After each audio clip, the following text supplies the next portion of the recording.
ये माना जा सकता है मध्य प्रदेश 2023 चुनाव में कहीं ना कहीं यहां पर आमने सामने की टक्कर हो सकती है, लेकिन आम आदमी पार्टी के चुनावी मैदान में उतरने से भी यहां पर खलबली देखने को मिल सकती है। तो आइए मध्य प्रदेश की 230 सीटों का क्या चुनावी विश्लेषण बन सकता है। इस हिसाब से अगर बात की जाए तो आगर मालवा की 2 सीट में से एक सीट बीजेपी और एक सीट कांग्रेस के पक्ष में जाने का अनुमान दिखाई दे रहा है। ओपिनियन पोल के हिसाब से बुरहानपुर की 2 सीटों में भी बीजेपी कांग्रेस को एक सीट बढ़ सकती है, जबकि अलीराजपुर की 2 सीटों में भी बीजेपी कांग्रेस को एक सीट पर जीत की संभावना दिखाई दे रही है।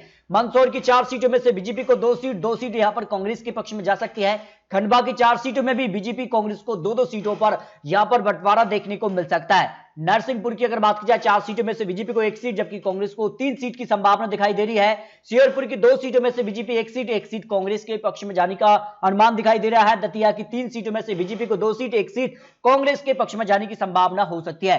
नीमच की 3 सीटों में सभी 3 सीटों पर भारतीय जनता पार्टी का पलड़ा यहां भारी नजर आ रहा है। पन्ना की 3 सीटों में से बीजेपी को 2 सीट कांग्रेस को 1 सीट की संभावना हो सकती है।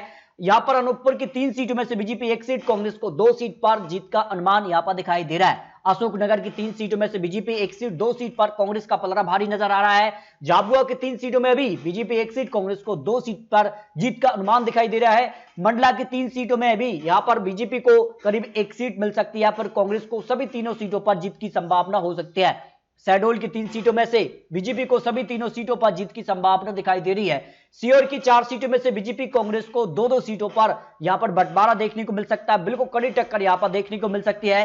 राजस्थान की 4 सीटों में से बीजेपी को 1 सीट 3 सीट पर कांग्रेस की जीत की संभावना दिखाई दे रही है। सीधी की 4 सीटों में से बीजेपी यहां पर 3 सीट कांग्रेस को 1 सीट की संभावना दिखाई दे रही है। डिंडोरी की 2 सीटों में बीजेपी कांग्रेस को 1 सीट बढ़ सकती है। उमरिया की 2 सीटों पर दोनों सीटों पर भारतीय जनता पार्टी का पूर्ण रूप से कमल खिल सकता है। हरदा की 2 सीटों में से बीजेपी कांग्रेस को 1 सीट की संभावना दिखाई दे रही है। दमोई की 4 सीटों में से BJP 1 seat Congress 2 seat 1 seat यहां पर आम आदमी पार्टी के पक्ष में जाने की संभावना दिखाई दे रही है। सिंगरौली की बात की जाए तो आम आदमी पार्टी ने यहां पर निकाय चुनाव में बंपर जीत हासिल की थी। यहां पर आम आदमी पार्टी ने एंट्री कर ली है। इस हिसाब से 3 सीटों में से 1 सीट बीजेपी 1 सीट कांग्रेस और 1 सीट आम आदमी पार्टी के पक्ष में जा सकती है।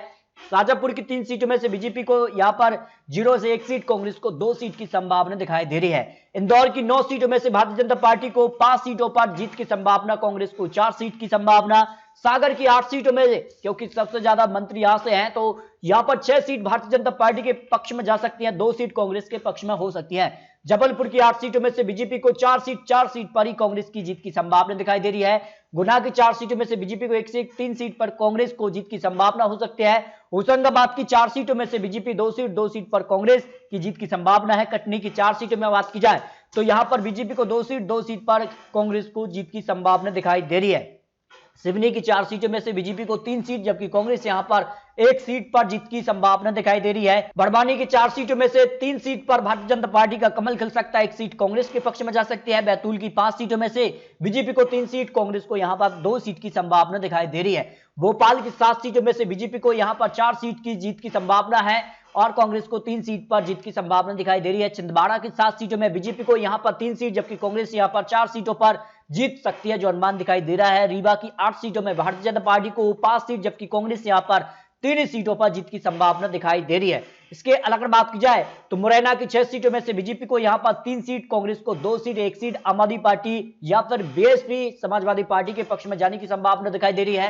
ग्वालियर की 6 सीटों में से बीजेपी को यहां पर 3 सीट कांग्रेस को यहां पर 2 सीट 1 सीट यहां पर अन्य यानी निर्दलीय के पक्ष में जाने की संभावना दिखाई दे रही है। छतरपुर की 6 सीटों की बात की जाए तो भारतीय जनता पार्टी को यहां पर 4 सीटों और कांग्रेस को 2 सीट की संभावना दिखाई दे रही है। भिंड की 5 सीटों में बात की जाए तो बीजेपी को यहां पर 2 सीट पर कांग्रेस और 1 सीट पर आम आदमी पार्टी खाता खोल सकती है। देवास की 5 सीटों में बात की जाए तो बीजेपी 3 सीट कांग्रेस को 2 सीट की संभावना दिखाई दे रही है। टीकमगढ़ की 5 सीटों में बीजेपी 3 सीट कांग्रेस को यहां पर 2 सीट पर जीत की संभावना हो सकती है। शिवपुरी की 5 सीटों में सभी 5 सीटों पर भारतीय जनता पार्टी का कमल खिल सकता है। विदिशा की 5 सीटों में बात की जाए तो बीजेपी को यहां पर 4 सीट कांग्रेस को 1 सीट की संभावना दिखाई दे रही है। राजगढ़ की 5 सीटों की बात की जाए तो यहां पर बीजेपी 3 सीट कांग्रेस को 2 सीटों की संभावना दिखाई दे रही है। रतलाम की 5 सीटों में बात की जाए तो भारतीय जनता पार्टी को 4 सीट पर कमल खिल सकता है, 1 सीट कांग्रेस के पक्ष में जा सकती है। बालाघाट की 6 सीटों में से बीजेपी को यहां पर 3 सीट पर कांग्रेस को जीत की संभावना दिखाई दे रही है। खरगोन की 6 सीटों में से बीजेपी 3 सीट पर ही कांग्रेस को जीत की संभावना ओपिनियन पोल चुनावी विश्लेषण के हिसाब से लगाई जा रही है। जबकि उज्जैन की 7 सीटों की बात की जाए तो सभी 7 सीटों पर भारतीय जनता पार्टी को जीत की संभावना यहां पर दिखाई दे रही है, जो ओपिनियन पोल उज्जैन को लेकर सर्वे के आंकड़े हैं। जबकि सतना की 7 सीटों में भी बीजेपी को 6 सीट 1 सीट कांग्रेस के पक्ष में जा सकती है। तो मध्य प्रदेश की 230 विधानसभा सीटों को लेकर जो अनुमान यहां पर लगाया जा रहा है, जिस कार के चुनावी गणित चुनावी सर्वे के आंकड़े हैं, उस हिसाब से भारतीय जनता पार्टी का कमल बरकरार रह सकता है।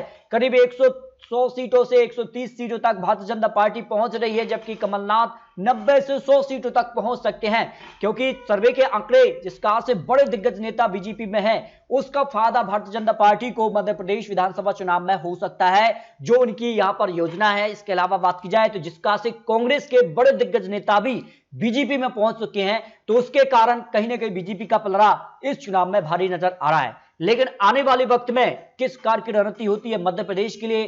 क्या बीजेपी तरफ से यहां पर ज्योतिरादित्य सिंधिया के नेतृत्व में बीजेपी चुनाव लड़ेगी या फिर शिवराज सिंह जी चौहान के नेतृत्व में चुनाव लड़ेगी? क्योंकि अब चुनावी कैंपेन शुरू हो चुके हैं। कमलनाथ की रणनीति क्या हो सकती है?